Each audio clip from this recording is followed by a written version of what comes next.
नमस्कार। आप देख रहे हैं स्पेशल कवरेज न्यूज और मैं हूं आपके साथ शिव कुमार मिश्रा। दरअसल देश के प्रधानमंत्री नरेंद्र मोदी का एक सपना था स्वच्छ भारत अभियान का। इसका पलीता सीधा सीधा लगता नजर आ रहा है, जहां विधायक बीजेपी का, पार्षद बीजेपी का, मुख्यमंत्री बीजेपी का और प्रधानमंत्री जी भी बीजेपी के। और इस सब के बावजूद ये गंदगी में जीने के लिए क्यों परेशान हैं व्यापारी और ग्राहक। ये तस्वीरें, ये जो आप देख रहे हैं, ये दिल्ली के वजीरपुर कॉमर्शियल कॉम्प्लेक्स की हैं, जो इंडियन ऑयल पेट्रोल पंप के पीछे उसकी एक साइड में ईपीएफओ की बिल्डिंग है, जहां सैकड़ों लोग आकर रोज अपना काम कराने आते हैं। वजीरपुर का ये इलाका है और इस मार्केट को, जो कॉम्प्लेक्स है, इसे मिनी नेहरू प्लेस भी कहते हैं। कंप्यूटर का बड़ा कारोबार है, यहां हजारों ग्राहक रोज आते हैं और वहां ये ग्राहक इस तरीके गंदगी में जीने के लिए मजबूर हैं। इस पूरे घटनाक्रम पर हमने वहां मौके पर जाकर पड़ताल की, देखा, समझा। लगातार व्यापारी इसकी शिकायत कर रहे थे, तो कई बार निगम पार्षद योगेश वर्मा जी से भी बात की। मुख्यमंत्री रेखा गुप्ता का भी ये इलाका है और वहां इस तरीके की ये नारकीय जीवन जीने को ये लोग मजबूर हैं। आखिर प्रधानमंत्री जी की मंशा को कौन लगा रहा है पलीता? एमसीडी, निगम पार्षद, दिल्ली की सरकार, या फिर मजाक बना दिया है स्वच्छ भारत अभियान का ये पूरा कार्यक्रम? इस पूरे कार्यक्रम पर हमने स्थानीय लोगों से बात की, व्यापारियों से बात की। जो ये गाड़ियां खड़ी हैं वहां पार्किंग है, पार्किंग वाले से भी बातचीत की और इस सब बातचीत के बाद जो पूरा मामला सामने आया वो बड़ा अजीबोगरीब थी। मैं आपके सामने सीधा मुद्दे पे आ जाता हूं। मेरे पीछे 3 तस्वीरें दिख रही हैं। एक तस्वीर वो गंदगी की है, एक तरफ मेरे दूसरे तरफ ये जो इधर है तस्वीर, वो सामने बिल्डिंग की है जहां तिरंगा लहरा है। और ये एक साइड में जो मेरे हैं, ये जो तस्वीर दिख रही है वो गंदगी की है। मेरे पीछे वो युवक है जो टॉयलेट कर रहा है। ये सरेआम होता है, अगर इन्हें कोई रोकने का प्रयास करता है तो ये भिड़ने पर आमादा हो जाते हैं। और इसको लेकर जब वहां हमने स्थानीय लोगों से बातचीत की तो क्या क्या कहा है, उस हैरान कर देने वाले वाकये को सुनकर आप वास्तविक अचंभित रह जाएंगे कि आखिर क्या है ये सब। पहले आपको स्थानीय लोगों से रूबरू कराते हैं। उनकी वहां जो पार्किंग का ठेकेदार था, जाम लगेगा तो हम भी तो जिम्मेदार हैं सर। एक्चुअली में ये होता है, यहाँ पे का नाम है, अगर किसी को रोको।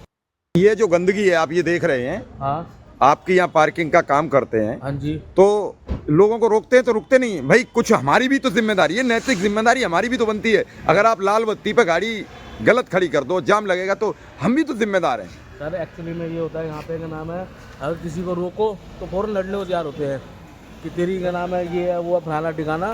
बदतमीजी से बात करते हैं हमसे। पहला पॉइंट तो ये है। हर कोई आता है यहाँ पे सर, गंदगी फैलाता है।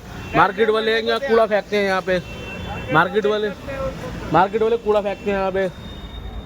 मार्केट वाले नहीं मानते नहीं मानते सर। यहाँ पे का नाम है, जितने भी हैं सर, यहाँ पे लोग सब आएंगे। यहाँ पे सर गमले लगे हैं, देखो गमले लगवाए हैं अभी इन्होंने। ये सर खड़े हैं, इन्होंने ऑफिस से गमले लगे हैं, सरिंदर जी ने गमले लगवाए हैं। फिर भी कोई सर वो नहीं है यहाँ पे। अच्छा, मैं अक्सर ये देखता हूँ ये लोग बड़ा प्रयास करते हैं यहाँ सफाई रहे, तो आखिर ये चाहते हैं तो वैसा और लोगों का मन क्यों नहीं होता? ये लगातार हमें भी बताते हैं, निगम पार्षद से मिलते हैं, लोगों से मिलते हैं।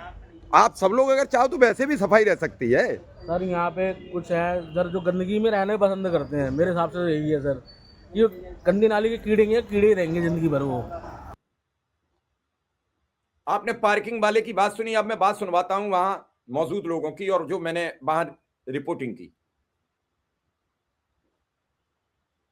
अपना काम कराने, और उसके पीछे ये बिल्डिंग है।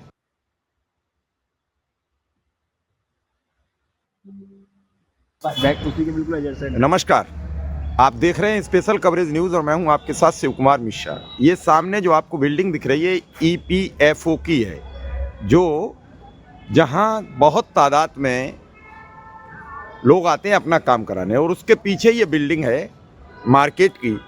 और इस मार्केट में ये देखिए, जो मैंने अभी दिखाया आपको कि गंदगी का अंबार, अब आप देखिए कि ये हाल है। और ऐसा इन गाड़ियों के पीछे लास्ट तक है। और ये सामने मार्केट है, ये पूरा मार्केट पड़ा हुआ है। यहाँ कुछ मार्केट के प्रबुद्ध जन हैं। भाई साहब, यहाँ आखिर ये गंदगी क्यों बनी रहती है? यहाँ मार्केट के अंदर कोई भी यूरिनल नहीं है, बाहर बना हुआ है। दुकानदारों को बाहर जाने में दिक्कत है क्योंकि वो दुकान खाली छोड़ नहीं सकते, तो उसकी वजह से लोग यहाँ पर जाते हैं। बार बार कंप्लेंट करने के बाद भी हमें कोई सोल्यूशन नहीं मिला। इस मार्केट से गवर्नमेंट को करोड़ों रुपए का टैक्स मिलता है, अच्छे अच्छे लोग यहाँ पर व्यापार करते हैं, एम्प्लॉयमेंट होती है, लेकिन यहाँ पर फैसिलिटीज़ के नाम पर एक बाथरूम नहीं बन सका। पहले यहाँ पर चारों तरफ काफ़ी बाथरूम बने हुए थे, बट जब मेट्रो का काम हुआ और रोड बनी बाहर, वो सारे तोड़ दिए गए, लेकिन उसके बाद कोई भी बाथरूम यहाँ पर नहीं बना। यहाँ इतनी स्मेल जो आ रही है गंदगी की, ऐसे कैसे रह पाते होंगे? और स्वच्छ भारत अभियान जब प्रधानमंत्री जी का चल रहा है, फिर यहाँ पार्षद भाजपा का, विधायक भाजपा का, फिर क्यों नहीं? अगर हम बात करें तो यहाँ पर एमसी से लेके और पीएम तक सब बीजेपी के हैं, लेकिन यहाँ पर एक बाथरूम बनवाने के लिए हम पिछले 8-10 साल से कोशिश कर रहे हैं, लेकिन अभी तक एक बाथरूम नहीं बन पाया। एक बाथरूम अगर बाहर बना हुआ भी है तो वो छोटा भी है और लोग अपनी दुकान छोड़कर नहीं जाते हैं क्योंकि दुकान में चोरी होने का खतरा रहता है, और यहाँ पर रहना एक बहुत बड़ी मुसीबत है। भाई साहब, आप भी यहाँ कारोबार करते हैं, यहाँ रहते हैं, तो क्या इस गंदगी जो सामने ये दिख रही है, इस गंदगी को लेकर शिकायत या कुछ कहने से कुछ होता नहीं? नहीं, हमने पिछले काफ़ी दिनों से, बहुत सालों से ही हम लगे हुए हैं। मेरा ऑफिस यहाँ पे 15 साल हो गए मुझे यहाँ पे काम करते हुए। मैं चार्टर्ड अकाउंटेंट हूँ, मेरा ऑफिस यहीं पे बिल्डिंग में है। लेकिन यहाँ पे ये पार्किंग एरिया है, एमसीडी का पास हुआ पार्किंग एरिया है। यहाँ हम गाड़ी खड़े करने के लिए पैसे देते हैं, लेकिन यहाँ पे आप देख सकते हैं कि पूरा गंदगी रहती है। गाड़ी लगाने का बिल्कुल कोई वो नहीं होता, कि मन नहीं लगता कि गाड़ी यहाँ लगाए भी। सब जने यहाँ पे शौच कर रहे हैं, कोई पानी की व्यवस्था नहीं है, कोई शौचालय की यहाँ व्यवस्था नहीं है। और ये ईपीएफ की बिल्डिंग आप देख रहे हो, यहाँ पे कंप्यूटर मार्केट बहुत बड़ी है, इसको मिनी नेहरू प्लेस कहा जाता है। सब लेडीज़ आती हैं यहाँ पे, सब जने आते हैं, लेकिन कोई किसी चीज़ की कोई व्यवस्था नहीं है यहाँ। यहाँ तो सब कुछ भाजपा का ही है, पार्षद से लेके प्रधानमंत्री तक, मुख्यमंत्री तक, विधायक तक। तो आपने कभी शिकायत की कि प्रधानमंत्री जी कह रहे हैं स्वच्छ भारत बनाइए? ये क्या स्वच्छ भारत की यही तस्वीर है? मैं इसलिए कह रहा हूँ, मैं किसी भी प्रधानमंत्री के प्रोग्राम पर हस्तक्षेप नहीं कर रहा, लेकिन निगम पार्षद और विधायकों की तो जिम्मेदारी है कि नहीं? नहीं, बिल्कुल है जी। सब आए भी है, हमने सबको यहाँ बुलाया है और सब देख के भी गए हुए हैं। ऐसा नहीं है, एमसीडी के यहाँ पे वो भी आते हैं, जो साफ़ करने वाले कर्मचारी यहाँ पे हैं, उनको सब पता है। सब हमारे को, हमने बहुत बार बोला है सबसे, रिटर्न में भी हमने सबको दे रखा है, और हम खुद मिलके भी आए हैं सबको। अब जैसे यहाँ ये पार्किंग है, तो पार्किंग वाले भी लोग रहते होंगे, तो वो रोकते नहीं? नहीं, वो तो कहते हैं जी मैं किस से लड़ूंगा। वो कोई किसी से कोई नहीं बोलना चाहता, ना कोई करना चाहता। वो कह रहा है जी ये मेरा काम थोड़ी है। आपने पार्किंग वाले की बात सुनी, इन व्यापारियों की बात सुनी, वहां रहने वाले स्थानीय निवासियों की बात सुनी। इसमें सीए विक्रम केसरवानी ने अपनी बात रखी, व्यापारी सुरेंद्र गर्ग जी ने अपनी बात रखी।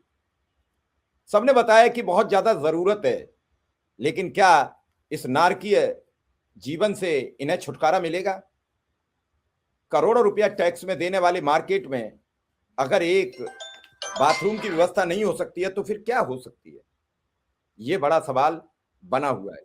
मेरी भी दिल्ली सरकार से, दिल्ली सरकार के मंत्रियों से, निगम पार्षद से यही अपील है कि इस जगह जल्दी से जल्दी बाथरूम बनवाया जाए, ताकि इन आम नागरिकों की समस्या से छुटकारा मिले।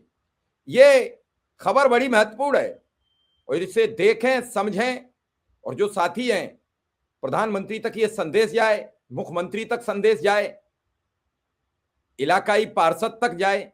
इसी उम्मीद से मैं प्रयास करता हूं कि इस जगह सरकार जल्द से जल्द बाथरूम बनाए और इस समस्या से निजात दिलाए।